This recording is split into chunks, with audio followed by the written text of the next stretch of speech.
¡Madre mía, cuánta gente! Pues nada, buenas noches. ¿Qué pasa? Aquí no se aplaude cuando viene la gente, ¿no? Ni nada. Bueno, pues nada, pues nos aplaudimos. ¡Anda, hola! Hola, señor simpático. Te vas a tener que presentar tú solita. Adelante. A ver, pues... ¿Tengo que mirar a la cámara? Mira, mira, ponte guapa, vale. ¿eh? Sonríe. Pues... ¿Y al público no lo miro? Sí, mira, vale. también. Pues nada, pues que soy cantante y que me llamo Moco. Empezamos bien la noche. ¿Cómo has dicho que te llamas?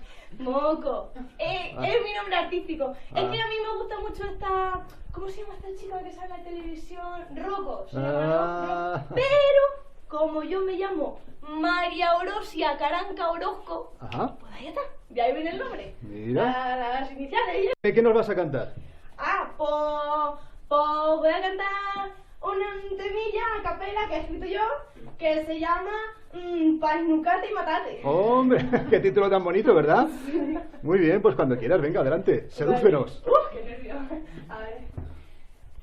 ¿Un micro o algo? Búscate la vida en la crisis, cariño. Ah, pues entonces... Sonríe a la cámara. ¿O del gimnasio? Sonríe.